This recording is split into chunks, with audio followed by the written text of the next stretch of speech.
नमस्कार मित्रों। आज फिर मैं नंदिनी श्रीवास्तव आप सबके बीच आपकी बात नंदिनी के साथ के चौथे एपिसोड में आप सभी का बहुत बहुत स्वागत करती हूँ। और यह एपिसोड भी कवियत्री स्पेशल एपिसोड है।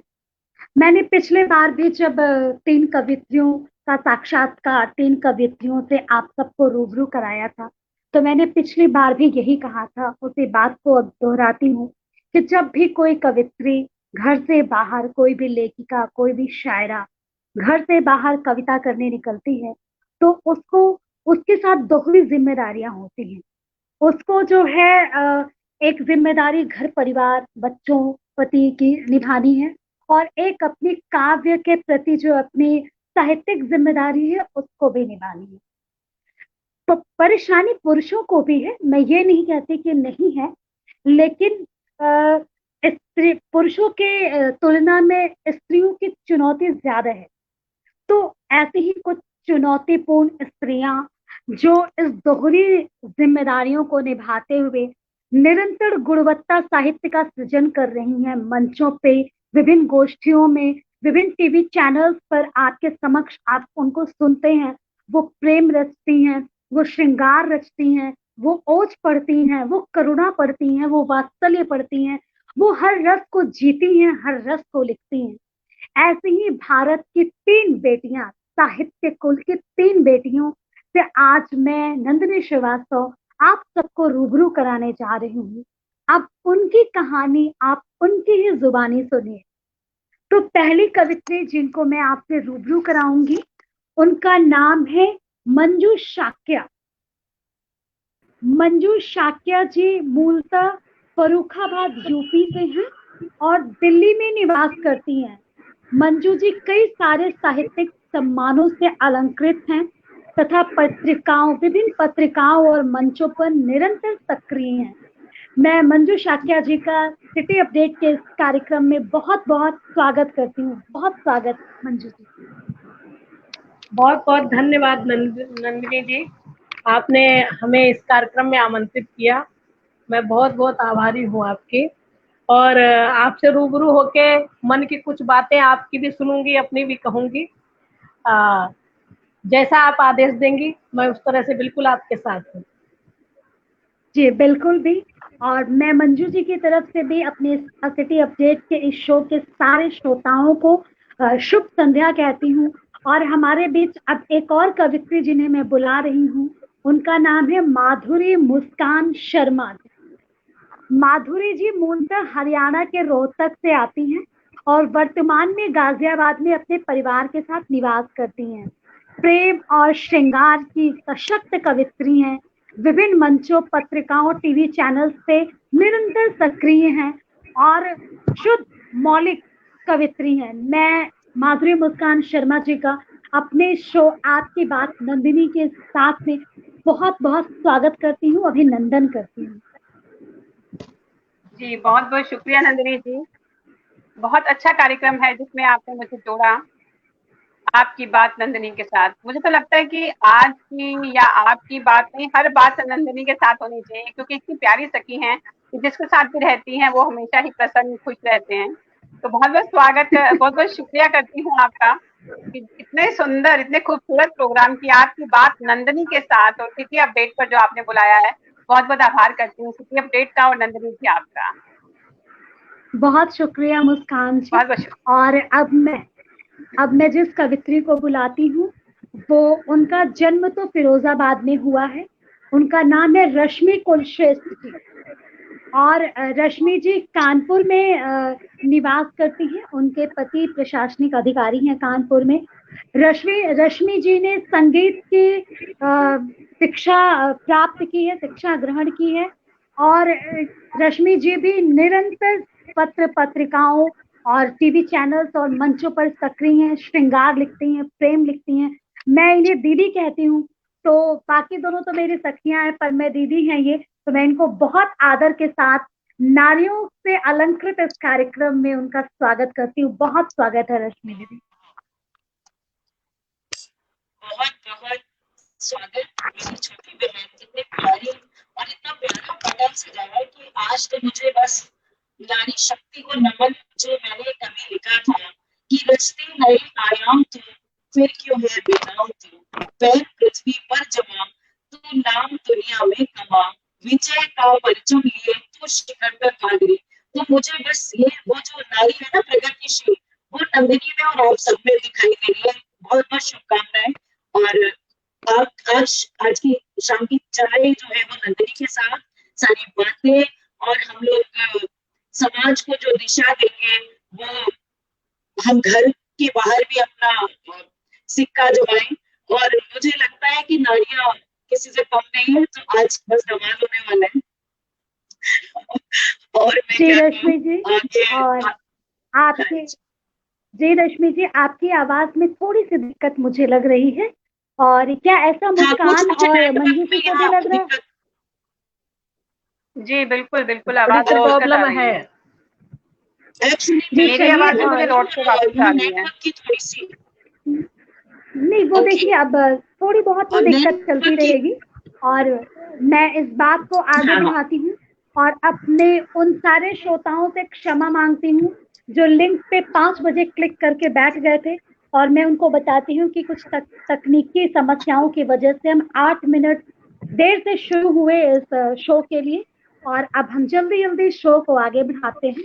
और मैं मंजू शाक्या जी से उनका संक्षिप्त में परिचय, उनके काव्य का परिचय, उनकी काव्य यात्रा के बारे में जानूंगी, और इस प्रश्न का उत्तर भी जानूंगी कि कितना चुनौतीपूर्ण है एक महिला का घर से बाहर निकल करके पुरुष प्रधान समाज में काव्य पाठ करना। जी बिल्कुल, बहुत बहुत धन्यवाद नंदिनी जी, बहुत अच्छा प्रश्न किया आपने। मैं मूलतः जैसे आप बता ही चुकी हैं कि फरुखाबाद की रहने वाली हूँ, महादेवी वर्मा की धरती से आई हूँ, और दिल्ली में मेरी ससुराल है जी। जहाँ तक काव्य यात्रा का प्रश्न है, तो मुझे लिखने का और पढ़ने का शौक बचपन से बहुत ज्यादा था। लिखती रहती थी, लेकिन मुझे कुछ इस तरह की जानकारी नहीं थी कि कोई काव्य मंच भी होते हैं या हम किसी तरह से कविता प्रस्तुत कर सकते हैं कहीं जाके। मेरा थोड़ा सा लंबा हो जाएगा अगर मैं पूरी बात बताऊंगी, शॉर्टकट में बताती हूँ कि मैं एक संस्था से जुड़ी हुई थी, अध्यापिका थी। वहाँ मुझे एक होली के कार्यक्रम में कुछ कवियों का प्रोग्राम हुआ। वहाँ रसिक गुप्ता जी थे जो मुझे जिन्होंने मुझे कविता का काखा गा सिखाया। मैं लिखती थी, लेकिन मुझे, जैसे मैंने बताया कि मुझे जानकारी नहीं थी।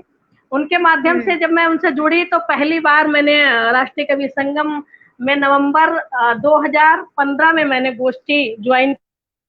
उसके पश्चात से निरंतर मेरा काव्य लेखन जारी है, मंचों पर गई, और मेरा ये सौभाग्य रहा कि मुझे लोगों ने बहुत स्नेह दिया, बहुत प्रेम दिया।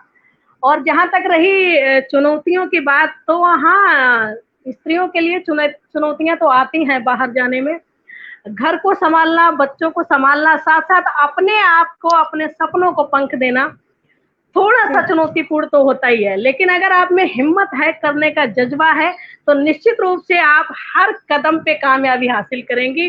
और पुरुषों के साथ अगर काम करने की बात करें तो कोई भी क्षेत्र ऐसा है नहीं जहां हमें पुरुष सहयोगी ना मिले। और थोड़ा सा अपना आत्मविश्वास जागृत करके चलें। आप भरोसा करें, यकीन करें। मैं नहीं कहती कि आप पुरुषों पर यकीन ना करें, आप यकीन करें, भरोसा करें, लेकिन उससे ज्यादा आप अपने अंदर के आत्मसम्मान को जगा कर रखें, अपने स्वाभिमान को जगा कर रखें, खुद की शक्ति को पहचानें। दूसरे के ऊपर डिपेंड रहने के बजाय आप अपनी शक्ति को पहचान कर अगर आगे चलेंगे तो निश्चित रूप से हर कदम पे सफलता आपके कदम चूमेगी। बिल्कुल, बहुत अच्छी बात मंजू जी ने कही कि अपने पे जो है आत्मविश्वास रखें, अपने पे विश्वास रखें। और मुझे किसी का शेर याद आ गया कि कोई आंधियों से कह दो, शाखों से टूट जाएं वो पत्ते नहीं है हम, कोई आंधियों से कह दो औकात में रहे। तो मैं माधुरी जी से भी उनकी काव्य यात्रा के बारे में जानना चाहूंगी, और ये भी जानना चाहूंगी कि कितना चुनौतीपूर्ण है पति बच्चे को घर में संभालते हुए बाहर निकलना, गोष्ठियों, मंचों और टीवी चैनल पे सक्रिय रहना। जी बिल्कुल, बहुत बहुत शुक्रिया फिर से सिटी अपडेट का और नंदिनी जी आपका। बात यह है कि नाम की शुरुआत की जाए, जैसे आपने बताया कि मैं हरियाणा रोहतक से बिलोंग करती हूँ, मेरा जो जन्म स्थान है वो रोहतक ही है, और पढ़ाई भी वहाँ की। जब शादी के बाद फिर हरियाणा में हुए, लेकिन उसके बाद फिर यूपी में शादी हुई तो गाजियाबाद में आए। जैसे साहित्यिक यात्रा शुरू की, कि हमारे में ऐसा होता है शादी के बाद नाम चेंज किया जाता है, तो दीपिका से मुस्कान रख दिया गया मेरा नाम। अच्छा, मेरे फादर इन लॉ ने फादर इन लॉ ने मुस्कान नाम रखा कि मैं मुस्कुराती रहती हूँ तो इसका नाम मुस्कान रखा जाए, तो पापा जी ने नाम मुस्कान रख दिया। तो बहुत बहुत, अब पापा जी है नहीं लेकिन उनका आशीर्वाद मेरे साथ हमेशा रहता है। तो मुस्कान शर्मा से माधुरी मुस्कान शर्मा का सफर शुरू होता है जब हम साहित्य में आते हैं। तो वो बस ये सफर शुरू होता गया, फिर धीरे धीरे हम साहित्यिक कार्यक्रमों में जाते गए, गोष्ठियां शुरू हुई, फिर एक हमारा एक, आपको खुद को पता है कि एक संस्था है साहित्यम जिससे मैं जुड़ी। साहित्यम तो बस जी बिल्कुल, जब उसकी दूसरी गोष्ठी थी तभी से मैं जुड़ी और आज तक उसके साथ जुड़ी हुई हूँ।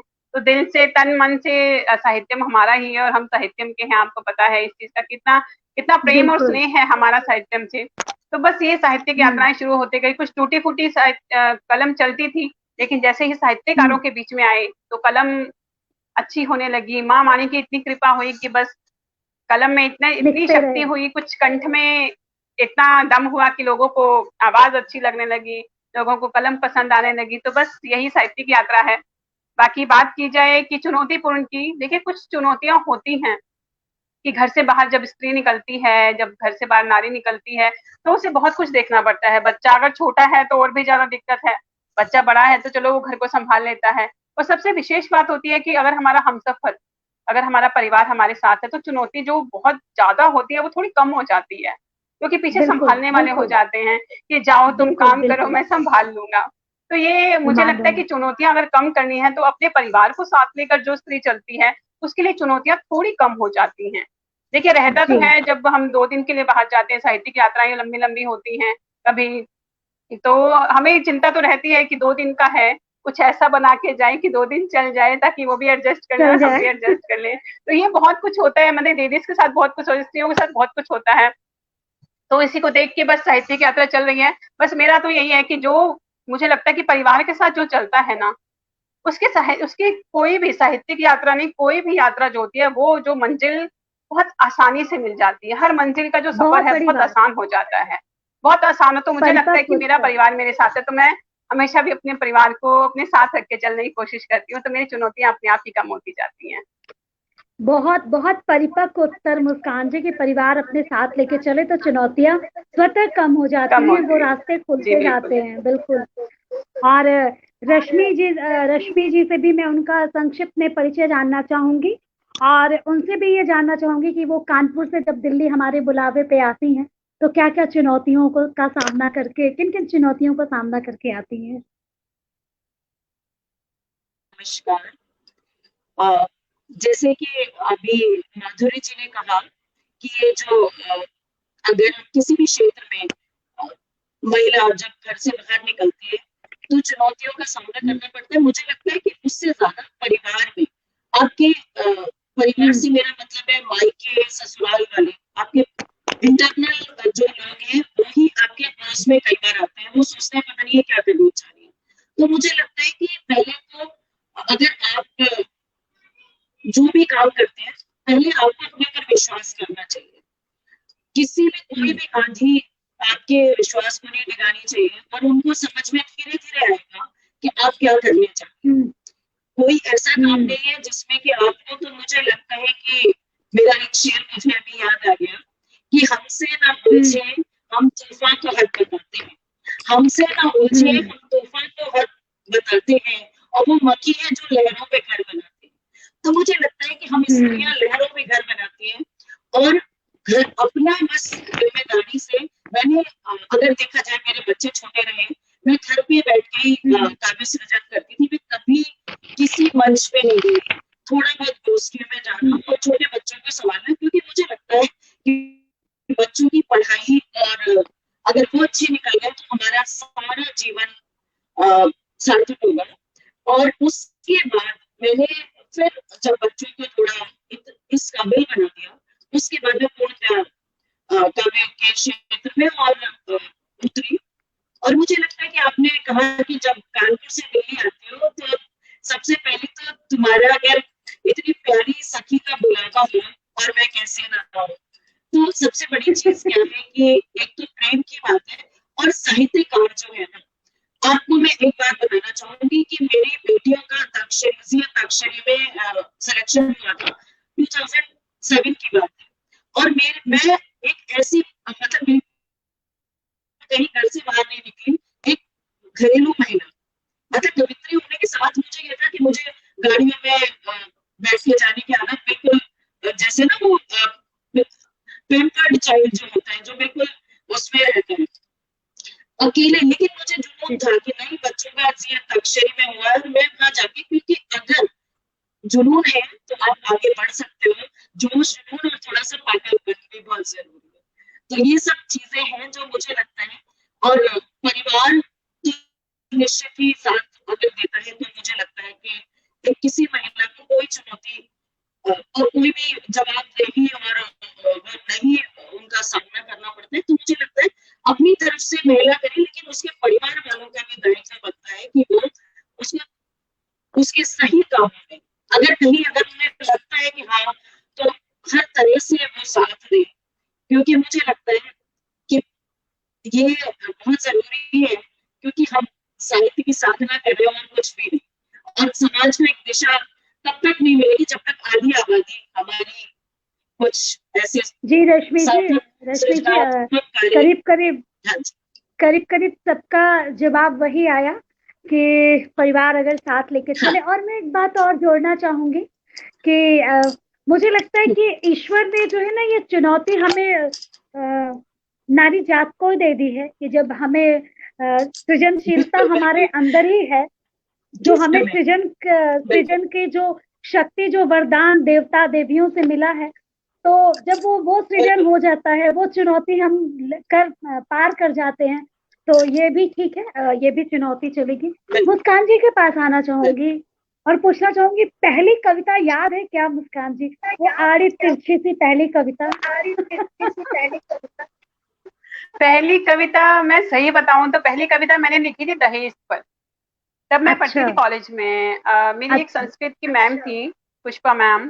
तो जब वो हमारी क्लास में आती थी, वो मुझे बहुत अच्छी, मतलब कि वो भी बहुत साहित्य, कहते हैं हिंदी और संस्कृत में एक साहित्य छिपा है, और वहीं से शुरू हुआ है हिंदी और संस्कृत। तो मेरी जो पूरी ग्रेजुएशन है, मेरी एमएड वगैरह है, जो भी है मेरी पोस्ट ग्रेजुएशन, सब हिंदी और संस्कृत में ही हुई है। तो जैसे वो आते थे, तो सबसे पहले वो आते ही एक कविता सुनाती थी हमें क्लास में, कॉलेज में। तो जो मेरा साहित्य का जो शौक हुआ, जो साहित्य लिखने का मेरा मन हुआ, तो वो वहीं से हुआ कि मैं भी कुछ लिखने का प्रयास करूंगी कुछ। क्योंकि कहते हैं कविता एक मन से जब उमड़ती है तो अपने आप ही कलम पर आ जाती है। जी तो तब मैंने लिखी थी। मुझे अभी वो पहली कविता तो मुझे बिल्कुल भी याद नहीं है, कुछ दहेज पर, और मैंने प्रकृति पर लिखा था कि हरी भरी प्रकृति जो है उस पर। और दहेज तब उन दिनों में ही मैं बात करूं, जब मैं कॉलेज में पढ़ती थी, दहेज प्रताड़ना बहुत होती थी। तो मन इतना व्याकुल हो जाता था कि कैसे इसको बंद किया जाए, कैसे ये कभी तो जलाकर, कभी कैसे, मतलब कि कभी, मतलब बहुत उन दिनों मन बहुत विचलित था। तो मैंने अपनी जो दो शुरू की कविताएं थी वो दहेज प्रथा पर ही लिखी थी। तो मुझे सही बताऊं नंदिनी जी, मुझे बिल्कुल भी याद नहीं है वो। सॉरी, मैं क्षमा चाहती हूँ। तो और बाकी तो कोई बात चलता रहा। ये तो याद है कि कब लिखी थी और किस विषय पे? हाँ, मेरे को बिल्कुल याद है, मुझे बिल्कुल याद है कि मैंने अपने कॉलेज टाइम में लिखी थी।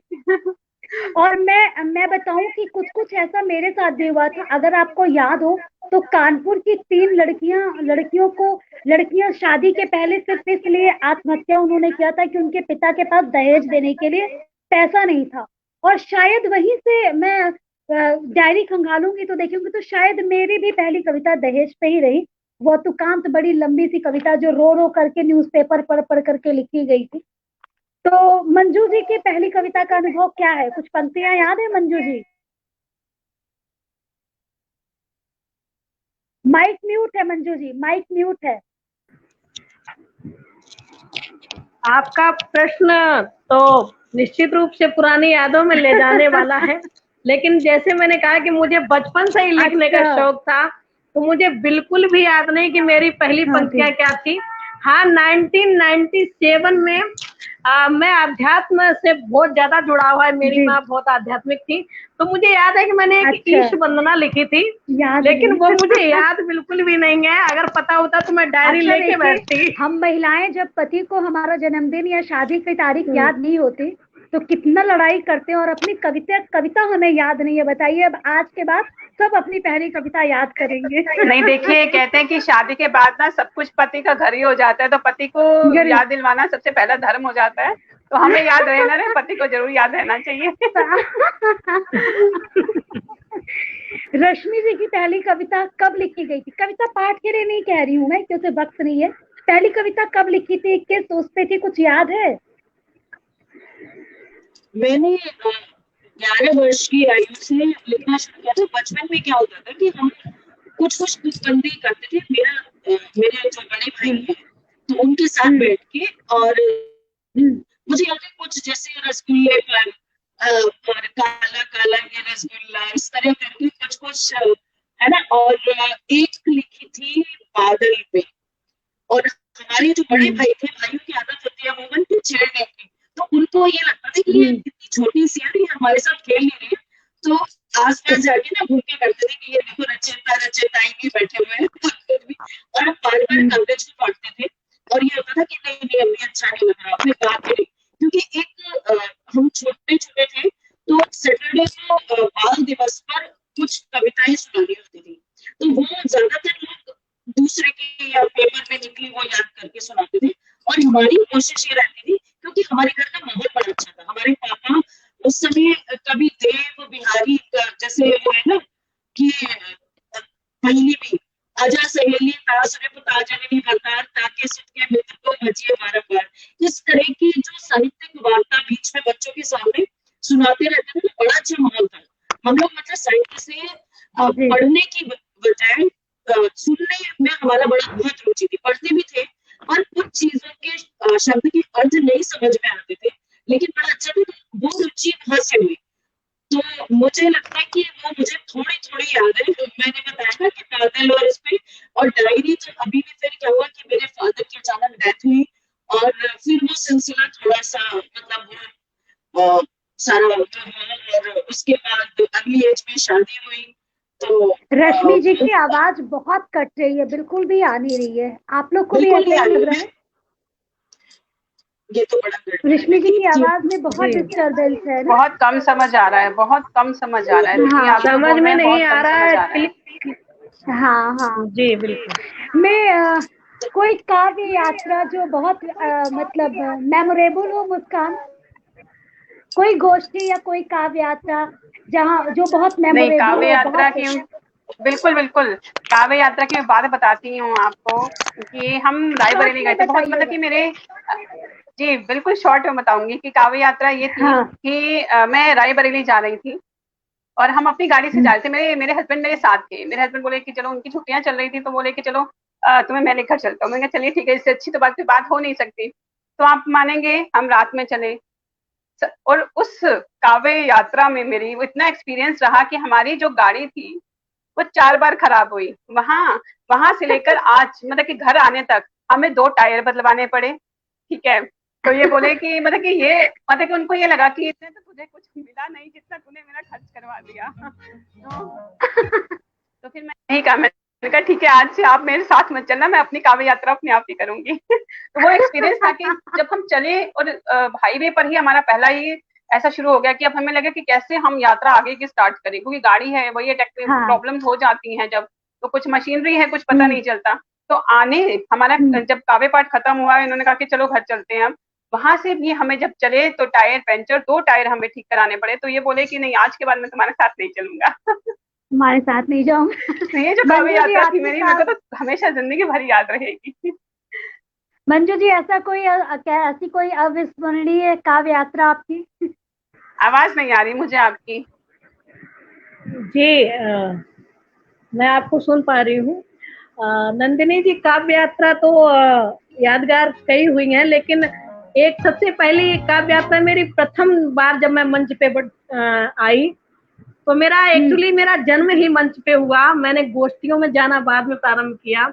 तो टीम अच्छा। में विनय शुक्ल विनम्र जी थे, रश्मि गुप्ता जी थे, रजनी अबनी जी थी, विनोद पाल जी थे। तो उस समय जो मैंने पहली बार मंच पे पढ़ा तो मुझे बिल्कुल ये नहीं लगा कि मैं पहली बार पढ़ रही हूँ, एक बात। जी। दूसरी बात कि जब दोबारा मैं गोष्ठी में गई उस समय मैंने अपनी कविता प्रेजेंट नहीं कर पाई। आप देखिए अच्छा। कि मंच पे जब जहां कम से कम 200 लोग बैठे हैं वहां पढ़ने में मुझे बिल्कुल भी डर नहीं लगा, और हिचक जहां नहीं मैं हुई। गोष्ठी में गई प्रथम बार तो मुझे क्योंकि उस समय मुझे जानकारी नहीं थी कि क्या है क्या नहीं है, हाँ। बस गए और बिंदास सुना दिया। लेकिन जब हाँ। गोष्ठी में गए जहां पता लगा कि सारे कवि ही कवि होंगे, उस समय मेरा हौसला पस्त हो गया कि मैं कैसे बोलूंगी, क्या बोलूंगी। तो मेरा ये हाँ। एक्सपीरियंस है कि जब मंच पे उतरे तो बिंदास, और पहली काव्य गोष्ठी फ्लॉप। ये भी एक अद्भुत संयोग है। और रश्मि जी और मुस्कान दोनों जी, मुझे लग रहा है कुछ तकनीकी प्रॉब्लम आ गई है इनके साथ, तो शायद वो हमें सुन पा रही होंगी। और मैं अगला पर प्रश्न आपसे ही शुरू करती हूँ कि जी, मैंने स्वागत। पिछले एपिसोड में भी कवित्रियों से ये पूछा था, कवियों से भी, और आज फिर मैं आपसे भी यही पूछना चाहती हूँ कि मंच पर कविता पढ़ना एक तरीके का परफॉर्मेंस है, एक प्रस्तुति है। तो कभी कभी क्या होता है कि कविता बहुत अच्छी होती है लेकिन लोग कहते हैं कि प्रस्तुति कमजोर थी। तो क्या जी, आपको लगता है कि मंच प्रस्तुति को कविता ने ढांप लिया है, या प्रस्तुति कविता से बड़ी हो गई है, या दोनों का सामंजस्य है? मतलब क्या है ये, क्यों ये कहा जाता है कि प्रस्तुति कविता से कमजोर पड़ गई?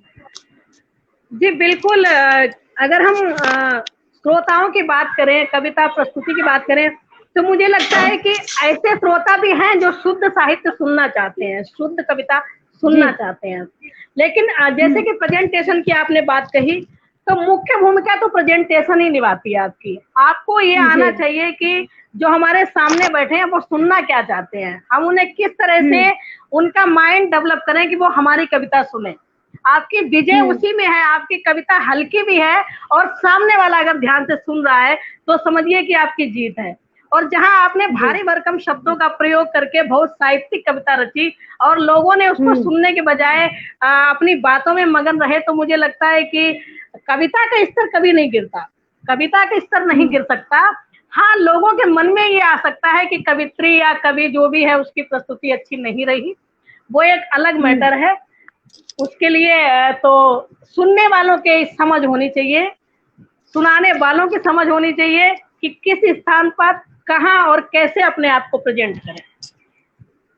जी मुस्कान जी, माधुरी जी, मैं आपसे भी इस प्रश्न का उत्तर जानना चाहूंगी कि प्रस्तुति और कविता का क्या सामंजस्य है?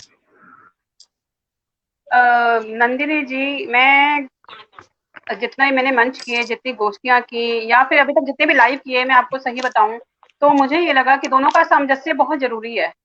अगर हमारे पास कविता भी है और हमारे पास प्रेजेंटेशन थोड़ा सा कम है, तो एक्चुअली क्या होता है, हमें लोगों से जो कनेक्टिविटी बनानी होती है वो थोड़ी अगर कमजोर पड़ जाती है, मुझे लगता है तो कहीं हमारा जो परफॉर्मेंस है, हमारी जो प्रस्तुतिकरण है, वो थोड़ा सा लोगों को पसंद नहीं आता। तो मुझे लगता है कि जो हमारे प्रस्तुतिकरण है वो हमारी कविता के साथ होना बहुत जरूरी है, अगर हम लोगों के दिलों में अपनी जगह बनाना चाहते हैं तो। मेन जी, हम अगर बिल्कुल सही हम किसी बात है। मंच पर जाते हैं और अगर किसी मंच पर जाकर हम दिलों में ना छा कर आए, तो मुझे लगता है उस मंच पर जाने का हमारा कोई फायदा नहीं होता, अगर हमें लोग याद ना करें तो। कि मुस्कान आई जी, थी और उसे दोबारा बुलाना, या मुस्कान आई थी, उनकी कविता बहुत अच्छी थी, मुस्कान ने कविता बहुत अच्छी पढ़ी थी, तो उसके लिए हमें कविता तो चाहिए ही चाहिए। ऐसा नहीं कि कविता हल्की हो, नहीं, कविता हम अपने साहित्य से वो कहते हैं ना, समझौता नहीं करेंगे। साहित्य से समझौता नहीं कर सकते। तो साहित्य से हाँ, समझौता हाँ। ना करते हुए हमने अपने साहित्य के साथ प्रस्तुतिकरण जोड़ना है, बस ये दो चीजें करनी है कि साहित्य से समझौता नहीं करना, पर साहित्य के साथ प्रस्तुतिकरण जब हम जोड़ देते हैं तो हमारा मंच हमारा हो जाता है। तो बस इसी में मैं यही कहना चाहती हाँ, हूँ। वही चीजें हैं कि गाना जो है वो बजता रहे, कानों से सुनने का एक अलग अनुभव होता है और उसको स्क्रीन पे देखने का एक अलग अनुभव हो बिल्कुल जाता है बिल्कुल बिल्कुल कि बिल्कुल गाना बज बिल्कुल। रहा है तो वो, पता नहीं मैं सही उपमा अगर दे आप पाई देखिए, हूँ या नहीं अगर दे अगर पाई कोई हूँ। गीत भी हो, गीत में सुर, लय, ताल और मतलब कि जो हीरो हीरोइन है उनका प्रेजेंटेशन, सब कुछ अगर मायने से होता है, तभी जाकर ये गीत जो है हमारे को एक हमारे दिल में उतरता है। तो ऐसे ही जब हम मंच पर जाते हैं तो हम मंच पर लोगों के दिल में उतरने जाते हैं, तो अगर उतर के आते हैं, हमारी जो प्रस्तुतिकरण है, साहित्य है, दोनों अगर अच्छे होते हैं, तब जाकर हमारा जो मंच है, हमारा काव्य पाठ है, वो सफल होता है। तो दोनों चीजों का सामंजस्य सफल होना होते हैं। बहुत जरूरी है। बिल्कुल। लेकिन भाई पुराने जमाने वाले पेड़ के पीछे घूमने वाले हीरो हीरोइन वाला गाना ही मुझे तो पसंद है, लेकिन नहीं और नहीं, ये डिस्को लेकिन वाला देखिए गाना आप, मुझे नहीं नहीं नहीं, आप पसंद। प्रस्तुतिकरण, नहीं प्रस्तुतिकरण उनकी भी बहुत अच्छी थी। आप, मैं कहूँ कि उनकी प्रस्तुतिकरण अच्छी नहीं थी, आज भी अगर हम वो गाने सुनते हैं, आज भी अगर वो हम गीत सुनते मैं हैं कह रही और हूँ उनकी कि जो वही छवि मुझे देखते हैं, पसंद है, बहुत अच्छी होती थी। बिल्कुल। वही मुझे बिल्कुल। पसंद है, बिल्कुल पसंद है। वो बिल्कुल। पेड़ के पीछे भागते हुए अच्छे लगते हैं, ये डिस्को वाले मुझे नहीं अच्छे लगते हैं। रश्मि लेकिन दीदी वही है कि बहुत संक्षिप्त में बताइए, बहुत संक्षिप्त में इसका उत्तर दीजिए रश्मि दीदी। आपका माइक म्यूट है। रश्मि दीदी का कैमरा कमजोर है, मेरे ख्याल से नेटवर्क कमजोर है, और हमारा वक्त जो है भागता जा रहा है, आधा घंटा हो गया। अगले प्रश्न की चले, तरफ हाँ आती हूँ मंजू जी, कि मतलब गद्य के साथ, पद्य के साथ क्या गद्य लेखन भी करते हैं? जी बिल्कुल। कलम जब कभी की किसी की भी कवि की, लेखक की, रचनाकार की चलती है, तो वो हर विधा में लिखना चाहता है, और ये हाँ, लिखना चाहता है क्या, स्वतः लिख जाता है। दिख ऐसा जाता नहीं है। कि मैं अगर श्रृंगार की कवित्री हूँ तो मैं ओज नहीं लिख सकती, मैं लिख सकती हूँ। हाँ, लिख सकते हूँ, हाँ, बिल्कुल सही तो बात है। बट मुझे मैंने लगता है कि देखो, ये, हाँ, जी कहिए। जी जी कहिए, आप कहिए। हाँ बिल्कुल, हाँ, जैसे कि मैंने कहा कि मुझे लगता है कि हम में जो लोग भी यहाँ जुड़े हुए हैं, मुझे लगता है कि वो भी हर विधा पे काम करते होंगे। कहानी, गीत, गजल, मुक्तक, छंद, ये सब तो साहित्य की सारी विधाएं हैं, और सभी की कलम इस पे चलती है निश्चित रूप से। हाँ, गद्य लिखना आसान है, लेकिन गद्य बोलना जब उतना कठिन तब हो जाता है जब हम मंच पे आते हैं। आप गद्य अपना मजबूत करेंगे पद्य के साथ, तो निश्चित रूप से मंच पर विजय आपकी होगी। क्या बात है, बहुत बड़ी बात है, अच्छी बात। मुस्कान जी को भी मैंने देखा है कि लघु कथाएं लिखती हैं, तो जी, आपको क्या बिल्कुल लगता है बिल्कुल। मुस्कान जी कि एक लेखक जो कहानी लिखता हो, जो लघु कथाएं लिखता हो, उसका दायरा और एक कवि का दायरा, दोनों के दायरे में क्या फर्क होता है? किसका दायरा ज्यादा विस्तृत है, एक कहानीकार का या एक कवि का? नहीं, ये तो बहुत आपने बहुत कहते हैं ना कि ये मुश्किल प्रश्न पूछ लिया। हाँ, हमारे टीचर ने थोड़ा दोनों सा अपनी मुश्किल प्रश्न जगह पूछ हैं। लिया बच्चों से। तो देखिए, मैं ये नहीं कह सकती, क्योंकि कहानीकार जो है उसका एक अपना दायरा है, अपना लिखने का एक अंदाज है, और एक मंच पर जाने वाले कवि और कवित्रियों का अलग अलग अंदाज है। तो कहानीकार अगर कहानी पढ़ते हैं, पढ़ते पढ़ते अगर हम उसमें पूरा रम जाते हैं, और जब तक पूरी बुक खत्म नहीं हो जाती हमारी, अगर हम पूरी बुक खत्म करते हैं उसे, तो मतलब कि वो कहानीकार जीत गया। तो मुझे नहीं लगता कि कहानीकार, और इसमें हम कुछ ऐसा सोच सकते हैं कि कौन बड़ा है कौन छोटा है। लेखक लेखक है, कवि कवि है। देखिए, कलम कहते हैं माँ शारदे की जब कृपा होती है, तो लेखक लेखक पर भी होती है और एक कवि पर भी होती है। कलम दोनों की एक सी ही जी, चलती है। तो मैं किसी को, देखिए साहित्य में मैं किसी को बड़ा और किसी को छोटा नहीं मानती। कहानीकार की अपनी एक नहीं अंदाज है लिखने का, और कविता का अपना अंदाज है लिखने का। नहीं, बात बड़ा या छोटा मानने का नहीं है, बात दायरे का है। जैसे मैंने पिछले बार जब एपिसोड में आशीष जी, पीयूष जी और मयंक जी थे, मैंने उनसे ये प्रश्न किया, तो उन लोगों ने, उन तीनों ने बोला कि नहीं, जो लेखक, जो कहानीकार है, जो उपन्यासकार है, उसका दायरा बहुत बड़ा है। उसको अपने जो पाठक है, उनको पहली पंक्ति से लेकर के कहानी के अंत तक बांधना है। लेकिन जब हम एक बिल्कुल, गजल मैंने कहते यही हैं या कहा गीत आपको। कहते हैं, नहीं नहीं, हाँ, बिल्कुल मैंने यही कहा आपको कि जब हम कहानी कोई पढ़ते हैं, जब हम कोई बुक शुरू करते हैं गद्य में या उसे पढ़ना शुरू करते हैं, अगर हम बीच में छोड़ देते हैं, अगर हम बीच में छोड़ देते हैं, तो मतलब कि वो कहानीकार का की जो कहानी है, कहानीकार का जो लेखन है, वो सफल नहीं हो पाया, तो उनका दायरा और बड़ा सफल हो नहीं। जाता है। हम गजल में 5 शेर कहे और खत्म कर दी, लेकिन हाँ, कहानी बात लिखना, समझ गए। कहानी 10-15 पन्नों की हो या 20-25 पेजों की हो या 150 पेजों की हो, हमें पूरी करनी पड़ती है। तो मुझे लगता है दायरा कहीं उनका बहुत बढ़ जाता है, उनकी लेखनी बहुत बहुत बढ़ती बढ़ है, जाता है। तब जाके कहानीकार कहानीकार बनता है। जी रश्मि जी, आपका नेटवर्क अब ठीक हुआ, तो इस प्रश्न का उत्तर आप भी दीजिए संक्षेप में, कि किसका दायरा। आपका मोबाइल म्यूट है जी। हाँ, मैं ये समझती हूँ कि लेखक की जो गद्य लिखते हैं उनकी जिम्मेदारी। आवाज आ रही है मेरी? जी बिल्कुल हेलो, आ रही है। मेरी हाँ आवाज आ आ रही रही है, है? अब अच्छे से आ रही है। हाँ, मैं कह रही जी हूँ कि बिल्कुल, जो बोलिए लेखक रश्मि। है उसको जैसे हम अपनी कविता को तो गा के और बोल के सामने लेकिन जो पाठक है वो आपको देख नहीं रहा। आपका संप्रेषण इतना परफेक्ट होना चाहिए कि जो संवाद आपके सामने चलचित्र जैसे चलने चाहिए। आप वो कहानी जी जब तक सीन की तरह सामने ना आ जाए, तो मुझे लगता है कि लेखक की जिम्मेदारी, लेखक का दायरा बहुत ज्यादा बड़ा होता है। और आप हालांकि मुझे बहुत ज्यादा रहना चाहिए, सबकी अपनी अपनी विधा है, लेकिन की ज्यादा शायद आप भी इससे आज रश्मि, होंगी। आवाज आई? आज जी बिल्कुल, मैं इस बात से सहमत हूँ कि जो है सबका अपना अपना किरदार है, नमी, सबकी अपनी अपनी जिम्मेदारियां हैं। पर मतलब आवाज निश्चित ही नहीं आ तौर रही। पे एक कहानीकार और एक उपन्यासकार जो है उसका दायरा बड़ा होता है, उसकी जिम्मेदारी ज्यादा बड़ी हो जाती है कि उसको ज्यादा दूर तक पाठकों को बांधना पड़ता है। एक सवाल मन में और आया है मंजू जी, आज बिल्कुल। रश्मि जी का नेटवर्क साथ नहीं दे रहा है तो वो जवाब नहीं ठीक से दे पा रही हैं। मैं एक सवाल रखती हूँ रश्मि जी के सामने और आप सबसे उसका उत्तर जानना चाहती हूँ कि जो हम एक दो तरीके की कविताओं का चलन आजकल के परिवेश में हो गया है। एक अकादमी साहित्य और एक मंचीय कविता। तो आपको क्या लगता है कि जो जो अकादमी साहित्य मतलब जो कोर्स में आने वाले कवि हैं और जो मंच पे पढ़ने वाले, ये टीवी पे पढ़ने वाले कवि, आपको क्या लगता है कि जो अकादमी कवि हैं उनको ज्यादा मेहनत करनी पड़ती है, ज्यादा आउटपुट इनपुट देना पड़ता है अपनी पहचान बनाने के लिए मंचीय कवि की तुलना में? मंजू जी, माइक अनम्यूट करिए।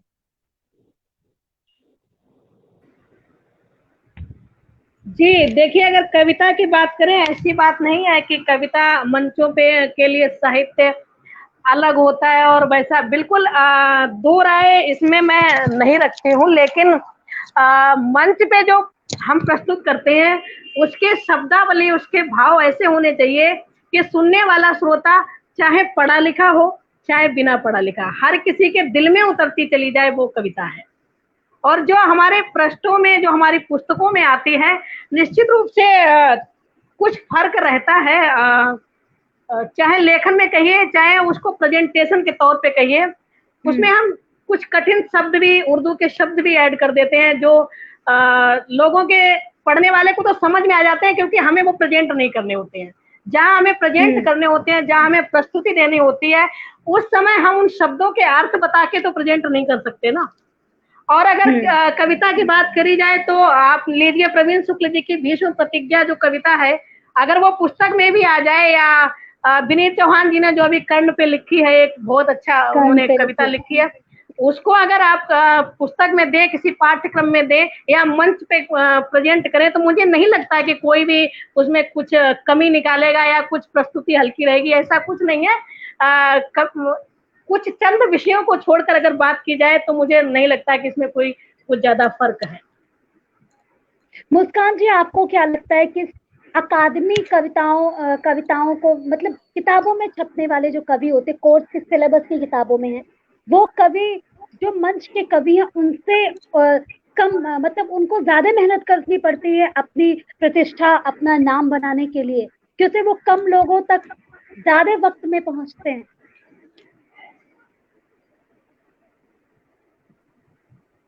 देखिए, मैं सबसे पहले तो यही कहना चाहूंगी नंदिनी जी आपके सवाल पर, कि कवि जो है वो ही कविता लिखता है, उसकी ही पृष्ठों में छपती है कविता, उसकी ही कविता मंचों पर चलती है।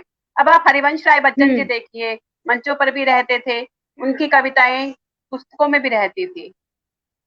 दोनों का एक ही कवि है, दोनों में है। तो ऐसा मैं ये नहीं कह सकती कि दोनों के लिए अलग अलग ऐसा कुछ है। कुछ कविताएं जो श्रृंगारिक होती हैं, मैं कह रही हूँ, मैं खुद जैसे श्रृंगार की कवित्री हूँ, मैं ओज भी कहती हूँ। आपको पता है कि हर विधा में ईश्वर माँ वाणी की कृपा है, तो कलम सही चल बात। पड़ती है अपने आप ही। तो अगर मैं कुछ श्रृंगार भी कहूंगी, अगर मैं कुछ अपनी बात भी कहूँ कि अगर मैं श्रृंगार भी कहूंगी, तो मैं कुछ ऐसा श्रृंगार कहूंगी जो पुस्तकों में छप सके, जिसे बच्चे पढ़कर कुछ सीख सके श्रृंगार में।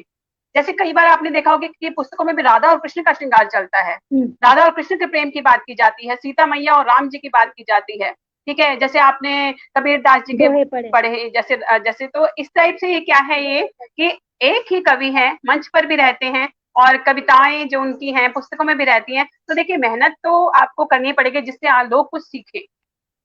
अगर हम मंच पर भी जाते हैं, मुझे मेरा ये कहना है कि मंच पर भी हम ऐसा काव्य पाठ करें कि जिससे कुछ नया सृजन हो सके, कुछ नया सीख सके लोग, तो मुझे लगता है कि वही बेहतर कवि है, चाहे वो पृष्ठों में हो चाहे वो मंच पर हो। तो मेहनत तो दोनों को ही करनी पड़ती है, अपना भाव लाने के लिए तो मेहनत दोनों को ही करनी पड़ती है। ये प्रश्न का जो जवाब है ना, वो थोड़ा सा विषय से हट के हुआ, और अब समय नहीं है कि मैं इसको एक्सप्लेन करूं।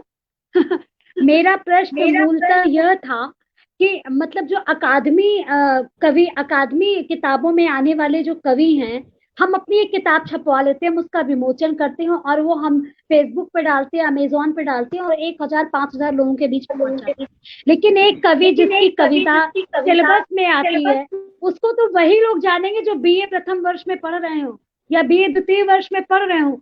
तो उसके चैलेंजेस, उसकी चुनौतियां प्रसिद्धि के धरातल पे मंची कवि से ज्यादा है। मैं बस ये मेरा प्रश्न था, और प्रश्न जो है विषय से थोड़ा सा इतर हो गया, मेरे ख्याल से आप समझ गए होंगे। और वक्त अपनी रफ्तार से बढ़ रहा है, हमारे पास 20 मिनट है। मैं रश्मि दीदी के पास आती हूँ। रश्मि दीदी एक बार आप बोलिए, मैं देखूं आपका माइक कनेक्टिविटी ठीक हो गई। रश्मि दीदी, हेलो, मेरी आवाज आ रही है? हेलो रश्मि जी, हाँ आ अभी भी रही है। गड़बड़ है? मैं आप हाँ, बीच आ रही बीच है। में हाँ, रह के हो जा रही है अगर वो। हाँ, एक प्रश्न ये तुम्हारी कि आवाज शोष मुझे। हेलो हाँ, हेलो हाँ, हेलो, हाँ, मुझे प्रश्न नहीं सुनाई दिया। हाँ, बताइए बताइए।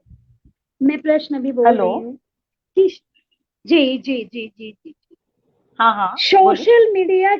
सोशल मीडिया कितना कारगर है आम जन तक कविताओं को पहुंचाने के लिए?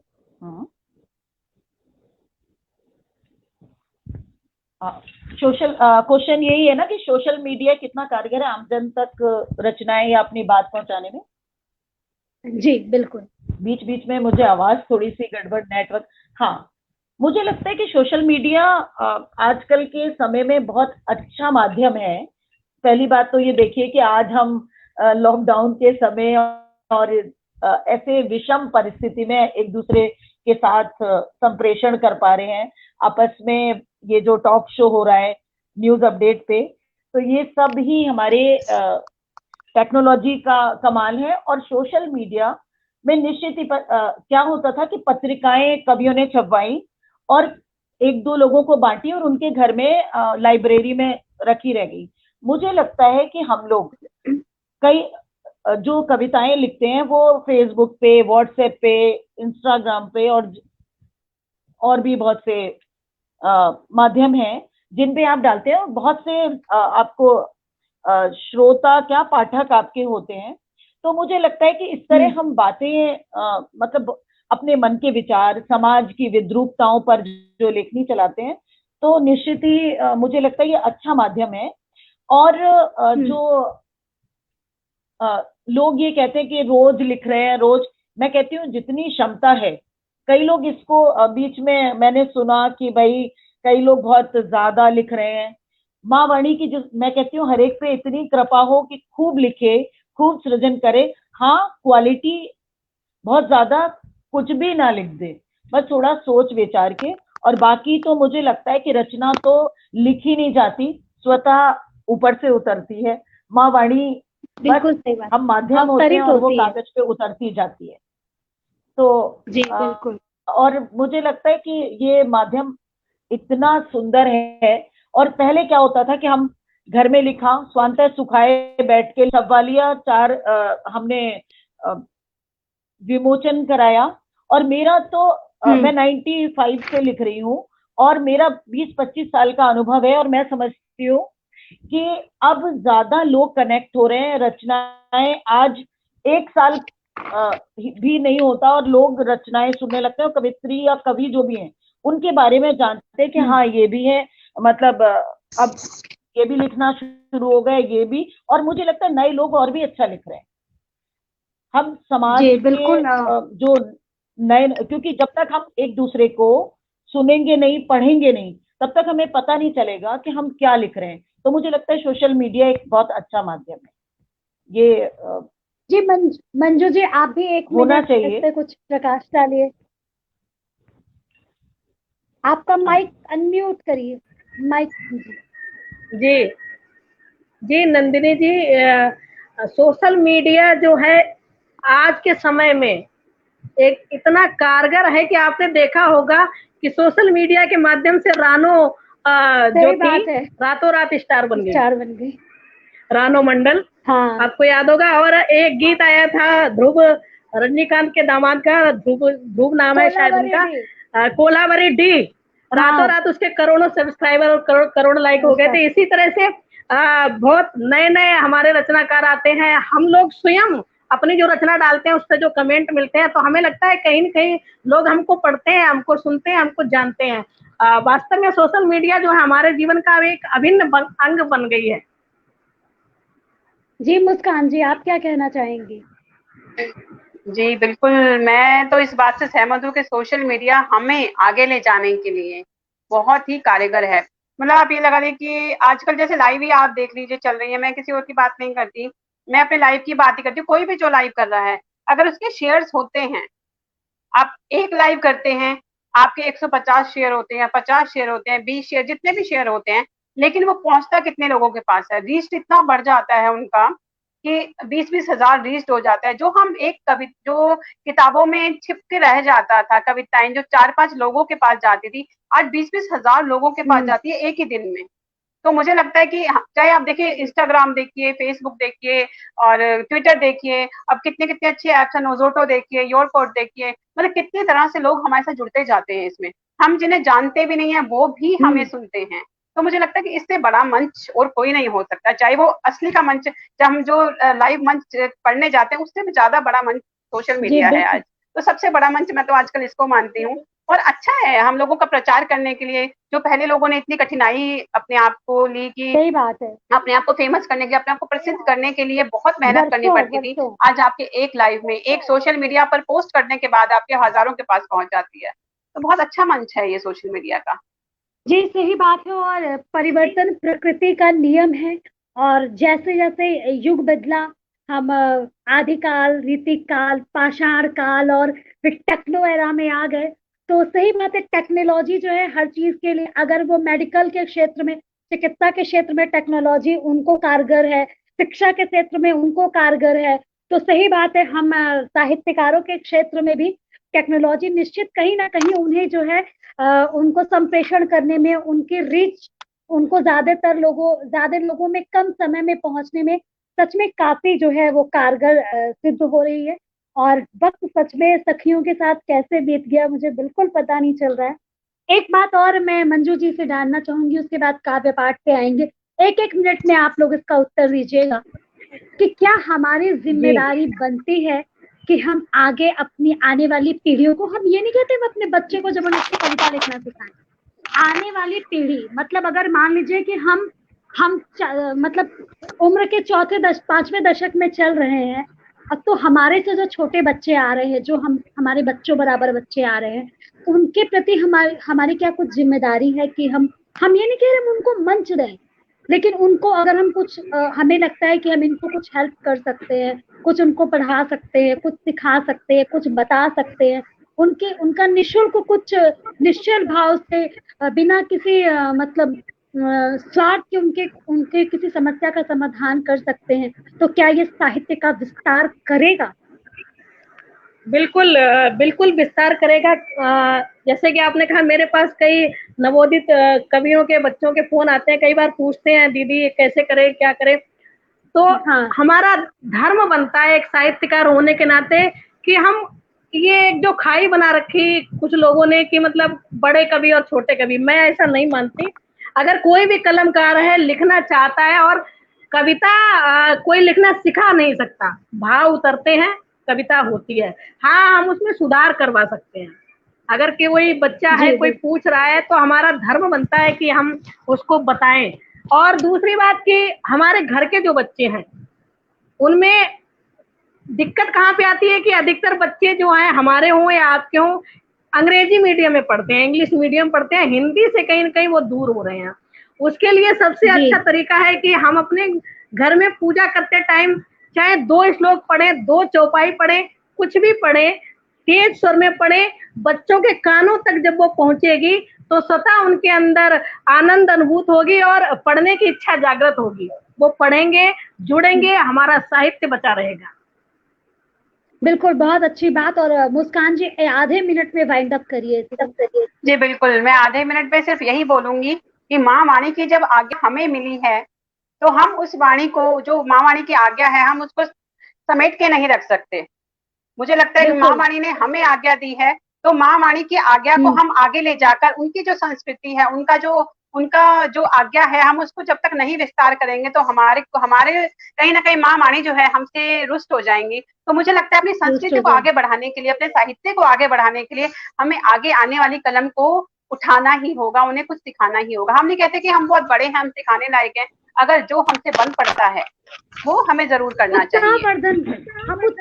उत्साहवर्धन, बिल्कुल, आप उत्साहवर्धन से ही बढ़ा सकते हैं। हम भी कभी कलम ऐसी थी कि टूटी फूटी होती थी, लोगों ने, जितने साहित्यकार मिलते गए, उन्होंने उत्साहवर्धन किया, तभी हम, ईश्वर की कृपा रही और यहाँ तक पहुंच पाए। रश्मि दीदी, जल्दी से इसका जवाब, उसके बाद काव्य पाठ पे आती हूँ। हाँ, मैं कहती हूँ कि आज हमें नए बच्चों का उत्साहवर्धन तो करना चाहिए। साथ में अगर हम इस लायक हैं, मेरे पास कई बच्चे आते हैं, उनको दोहे और छंद, ये सारी उनमें मात्रा का मैं बताती हूँ। क्योंकि देखिए, कई बार क्या होता है कि वो, और मुझे लगता है बच्चों को भी चाहिए कि वो सीखने में कोई हिचक ना करें, क्योंकि जब तक सही चीज नहीं पहुंचेगी, है ना, ये उनकी भी जिम्मेदारी बनती है कि वो स्वयंभू ना समझे अपने आप को। और देखिए, हम भी सीख रहे हैं, ये अथाह सागर है साहित्य। एक उम्र, एक जो पूरा जीवन है वो कम पड़ेगा, तो साहित्य जीवन, मतलब मुझे लगता है कि बिल्कुल सही बात है। और मैंने इस पर एक बार पोस्ट भी किया था, इस बात को लिखने के लिए, बताने के लिए कि पूरा जीवन कम पड़ जाएगा और हम अपने आप को कह नहीं सकते कि हम कवि हैं, हम कवि हैं। मुझे तो शर्म आती है सच में कहने में। और 1-2 बार बैनर बनाया, बच्चों ने बहुत स्नेह से लाइव पेज पे बुलाया और लिख दिया भारत की मशहूर कवित्री, पेज पे डाल दिया, पेज पे। मैंने कॉल करके कहा, पहले तुम बैनर हटा के आओ, फिर मुझसे बात करो। वो घबरा के आए, हटा के। क्या हुआ दीदी? मैंने कहा मुझे कवित्री भी लिखने, मतलब कहने में मुझे शर्म आता है कि हम कैसे कहें हम कवित्री है। हमने सुभद्रा कुमारी चौहान को पढ़ा है, हमने महादेवी वर्मा को पढ़ा है, हमने सरोजनी नायडू को पढ़ा, हम कैसे कह दे कि हम कवित्री हैं? और तुम देश की विख्यात कवित्री बना दे रहे हो मुझे। मैं सिर्फ एक साधिका हूँ, सिर्फ सीख रही हूँ और जीवन भर सीखूंगी। और ये बात मैंने मुस्कान से भी मेरा डिस्कस होता है, तो मैं हमेशा कहती हूँ कि मुस्कान, हम कितना बिल्कुल मैं आपकी बात से सहमत हूँ। मतलब अभी तक मैं भी अपनी वॉल पर मैं भी अभी तक कवित्री लिख नहीं पाई कि कवित्री मुस्कान शर्मा नहीं। मुझे लगता है कि अभी हम सीख रहे हैं और वहां तक पहुंचने के लिए तो हमें बहुत साधना करनी पड़ेगी, बहुत साधना करनी है अभी हमें। और आपको पता है आगे क्या होता है? आगे कवित्री लगाने से कोई कवि नहीं हो जाता, ना कवित्री। हम जो भी हैं वो हैं।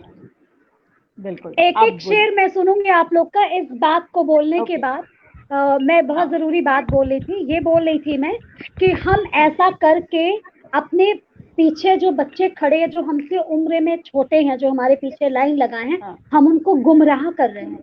हम इसलिए उनको गुमराह कर रहे हैं अपने नाम के आगे राष्ट्रीय कवित्री जबकि ना होते हुए लगा के, या सिद्धहस्त कवित्री कवि लगा के, कि उससे उनके अंदर ये जो है बेमतलब का कॉन्फिडेंस आ रहा है कि इस तरह तो लिख के हम भी बन जाएंगे सिद्धहस्त कवित्री।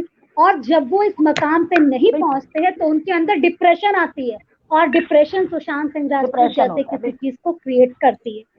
तो हमें ऐसा कोई भी काम दूर तक सोच करके नहीं करना जिससे एक व्यक्ति को भी हानि मिले। और शायद मैं अपनी बात कह गई हूँ तो समर्थन चाहूँ आप लोग का।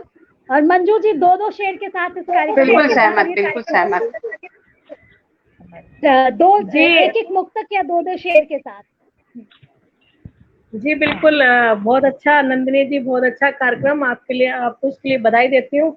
और सिर्फ 4 पंक्तियां कहती हूँ आपके सम्मान में, आपको और इस कार्यक्रम को समर्पित करते हुए कि अब हमारी गुफ्तगू है हर तरफ, अब हमारी गुफ्तगू है हर तरफ, और चाहतों की आरज़ू है हर तरफ। ना मेरा कुछ भी रहा मुझ में सुनो, मैं कहाँ अब तू ही तू है हर तरफ, मैं कहाँ अब तू ही तू है हर तरफ। बहुत बढ़िया। मुस्कान जी 4 पंक्तियां। जी बिल्कुल, मैं कुछ नाम मुस्कान है तो मुस्कान की बात ही कहूंगी। और आप सबके चेहरों पर, जो मेरे श्रोता जुड़े हैं, जो सिटी अपडेट के बहुत प्रिय श्रोता हैं, जो हमेशा ही जुड़े रहते हैं, उन सबके लिए 4 पंक्तियां पढ़ते देखिएगा ये मुस्कान किस तरह से सबके चेहरों पर बिखर सकती है। ये प्यार भरे इन गीतों की लतान लबों पर रहती है, प्यार भरे इन गीतों की लतान लबों पर रहती है, जिक्र तुम्हारा जब भी हो तो जान लबों पर रहती है। अब अंतिम 2 पंक्तियां बहुत विशेष हैं, आप उस पर ध्यान दीजिएगा कि अपने दिल की हर धड़कन को तुम हरदम खुशहाल रखो, अपने दिल की हर धड़कन को तुम हरदम खुशहाल रखो, अपने दिल की हर धड़कन को तुम हरदम खुशहाल रखो, जब भी दिल खुश होता है। बहुत विशेष पंक्ति है, जब भी दिल खुश होता है मुस्कान लबों पर रहती है, जब भी दिल खुश होता है मुस्कान लबों पर रहती है। जी बहुत बहुत शुक्रिया। बहुत बहुत बहुत बड़ी बात। रश्मि जी एक मुक्तक आप भी।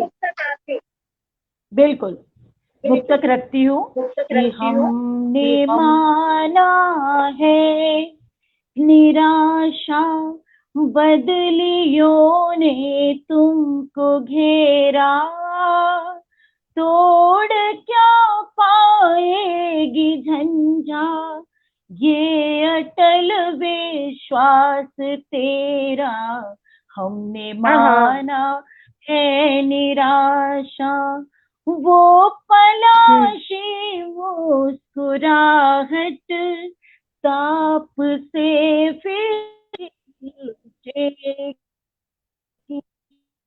गहन को चीर कर आएगा स्वर्णिम एक सवेरा, हमने माना है निराशा।